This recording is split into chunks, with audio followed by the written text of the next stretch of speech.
Alright, our test today is going to be a cooler competition between the Ozark Trail, which you get at Walmart for about $40, versus the RTIC Soft 20 cooler. A couple of the features that are nice on the Ozark is, and it may factor into the ice retention, but it's got a real easy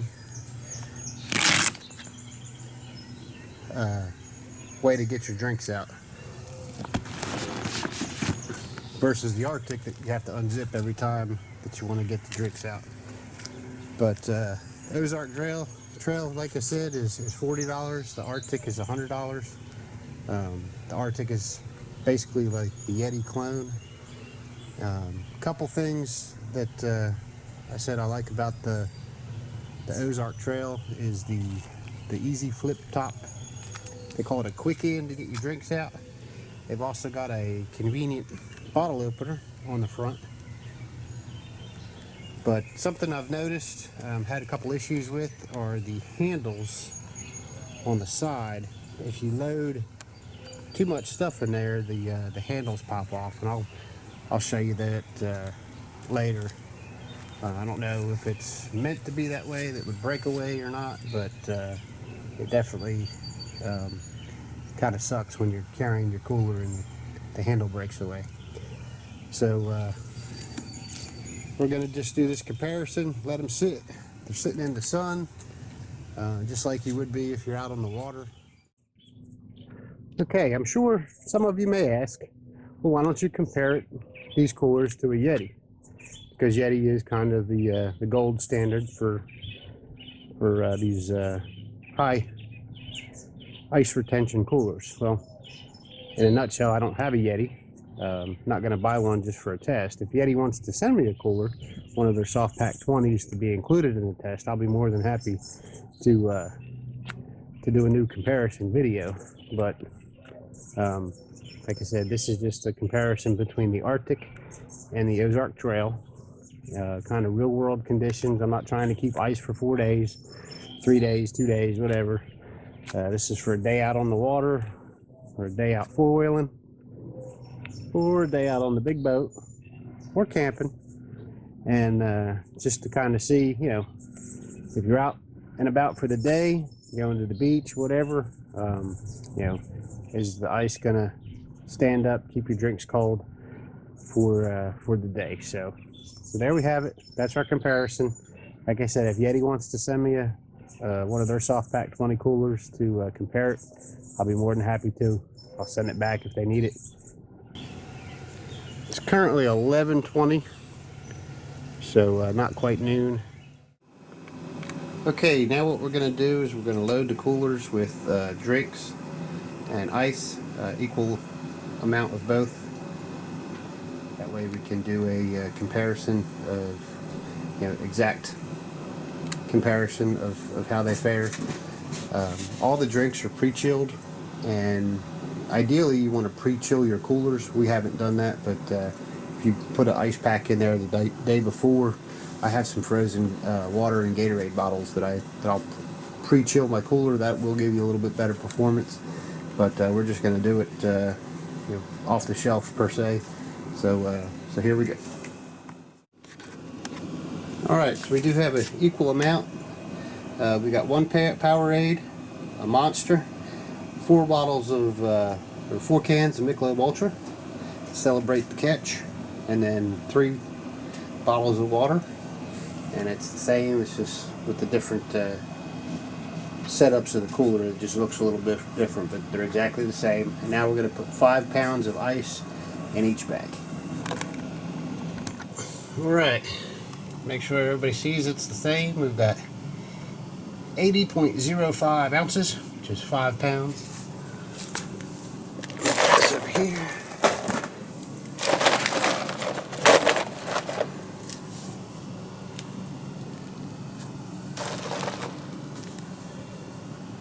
Yeah. 79.95 ounces.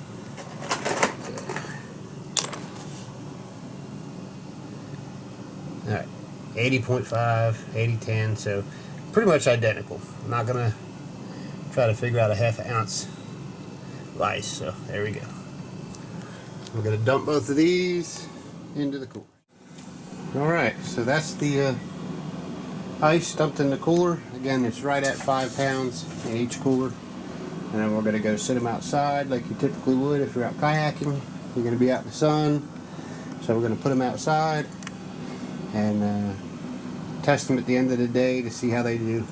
Now, of course, they both boast, 3-4 days, worth of ice retention. I don't kayak 3 and 4 days at a time, so this is kind of like a real world, going out kayaking for the day and seeing how much ice that we have at the end of the day. So now we just wait and see. All right, for the Kayak Cooler comparison, it's 11:23 in the morning. That is the outside temperature right there, the 76. 74% humidity. That's the inside of my camper temperature. So that way we can measure it. I'm going to do another temperature and ice check in about 2 hours. But here we go. The clock is ticking. We're going to check in about 2 hours to see how the ice is holding up, and then we'll check in probably at the end of the day, just like a typical day out on the water, day four-wheeling, out on the boat, camping, whatever, on the beach, and we'll see what they look like. I don't know how I'm going to scientifically measure the ice. Maybe I'll just measure the temperature of an ice cold beer at the end of the day. But we'll see what we get. It dawned on me that you could either use this cooler for kayaking, four-wheeling, or riding four-wheelers. So go ahead and add that to the lineup. We're going out on a big boat, camping. We're going to the beach. So stay tuned. All right, it's now time for our 2 hour ice check. It's 1:22. The probe outside in the sun where the coolers are says it's 119 degrees in the sun. And then, of course, the 91 is what it is in here in my camper. See how our ice is holding in the Arctic, in the Ozark Trail. The Ozark's getting a little bit of shade, so we're going to move it back into the sun, so it's a fair comparison.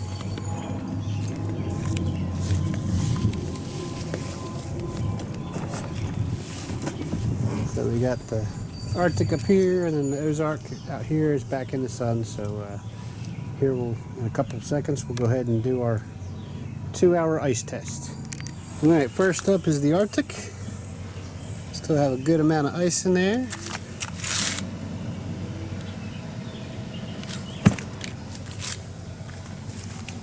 And then we have the Ozark Trail, also a good amount of ice. So we're going to close these back up and do another 2 hours and see how the ice looks then. All right, it's 2 hours later. 2 hours and a minute later. The inside of my camper is now 94. Outside, it's 93. The coolers are actually in the shade, so we'll see how the ice is doing.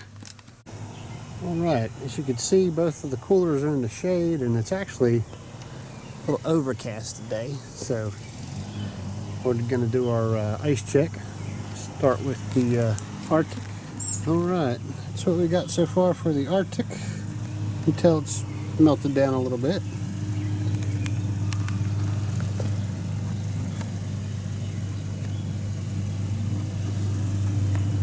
Alright, now we'll go check over here on the Ozark. Alright, check the Ozark. Well, we still got quite a bit of ice down in there. Alright, so we're going to do another check in about 2 hours, and then we'll do our final comparison to see how much ice is left in the coolers, and we'll see what the temperature of one of the drinks are in there. So, all right, we've got a storm coming in. So I went ahead and moved the kayaks and my other truck inside, but I still have the coolers right there, which is kind of realistic if you're out kayaking or four-wheeling or riding your four-wheeler. The storm comes in, you're going to take some shelter, so we got the coolers under some shelter. And while I have these over here, I want to show you one of the things that I've noticed with this Ozark Trail cooler is the handle, or the strap actually. If you notice, well, that's my foot. If you notice, that's the strap, and it plugs into here. But if you lift it up too quickly or it's too heavy, that breaks apart. It goes back easy, you just snap it back in there, but that's definitely something that is kind of disappointing. Seems like they need to beef that up a little bit. I'm gonna see if I can fix it somehow. We still got about an hour before our final ice test. We're gonna do about 6 hours, which is, you know, pretty realistic for time out on the water or four-wheeling or whatever. So we'll see you in about an hour or so, and get our final ice tally results and which one performs better. All right, so it's our final test of the day. It's 5:26. Inside my camper's 89. Outside after the storm and being in the shade, it's 76 degrees, nice and cool out. So we'll go ahead and do a final ice test and see how everything turns out. Alright, here's our setup. What we're going to do is we're going to take the ice out of the RTIC, take the ice out of the Ozark Trail, and strain the water out, and then weigh how much ice we have left in each cooler. Alright, first we're going to visually inspect it, and you could definitely tell that the ice has melted down in the Ozark Trail. And then over here in the Arctic we still have a pretty good chunk of ice. So we'll go ahead and get everything weighed out and see what our final results are.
Right, so we got around 34.65 ounces of ice left in that one, and that again is the Ozark Trail. And now we'll go ahead and do the Arctic.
That one, 51.20 ounces. And you know we started with 80 in both. So definitely the RTIC held the ice a little bit better, not substantial. And I would imagine that most of the extra loss is due to the easy open access on the Ozark Cooler.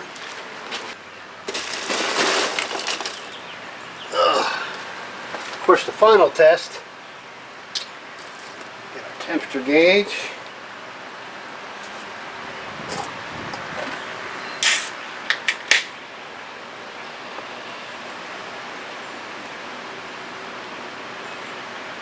It's how cold your beer is.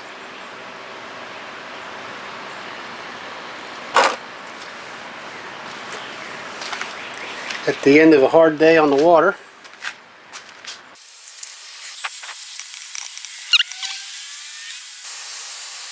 This beer is about 36 degrees. So there you have it, side-by-side comparison of the Ozark Trail and RTIC 20 coolers. Again, the Ozark Trail is $40 at Walmart. The RTIC 20 is $100 either on Amazon or through RTIC's website. And there you have it. You know, like I said, we don't have a Yeti. If they'd like to send one for a comparison, three-way comparison test, I'd be happy to do a comparison for them. But you know, for the price, you know, the Ozark Trail and the features, I think the Ozark Trail would kind of win it, just because of the easy access, especially if you're on a kayak, you're not having to unzip your zipper to get to your drinks. You know, the zipper on the RTIC is pretty tough, but again, the RTIC, I mean, it's leak proof, where the Ozark Trail isn't. So they both have different features. I don't know if it's sorry about that. I don't know if it's a $60 difference, but I wouldn't even consider the Yeti, I believe, at this point, unless, like I said, they want to send me one and they're so far better than either one of these. But the Yeti Hopper 20 is the comparable model, and it's $299. So basically $60 more than the Ozark, and $200 more than the RTIC for ice that may stay frozen a little bit longer. So there are our final results, and see you soon. Real quick, I was going to show you my one complaint so far with the Ozark Trail Cooler, and it has to do with the shoulder strap. This has the same load, the couple cans and stuff that we have, so when you pick it up, it's not bad. With any kind of jerk though, it pops right out of that clip. So any kind of jerk, or if you have it too heavy, then that strap pops apart. Like I said, it pops right back in. It's easy to fix, but I'm thinking it's either a design flaw, or maybe we got one that's defective. But like I said, so far that's the only flaw, I guess, with the Ozark Trail, and that could easily be fixed by replacing it with a different strap, or making it a permanent rather than a breakaway clip system. So there you have it. Like I said, keep watching, subscribe. We're going to do a lot of comparison videos and fishing videos and kayaking in general videos, so stay tuned. We got a lot in store.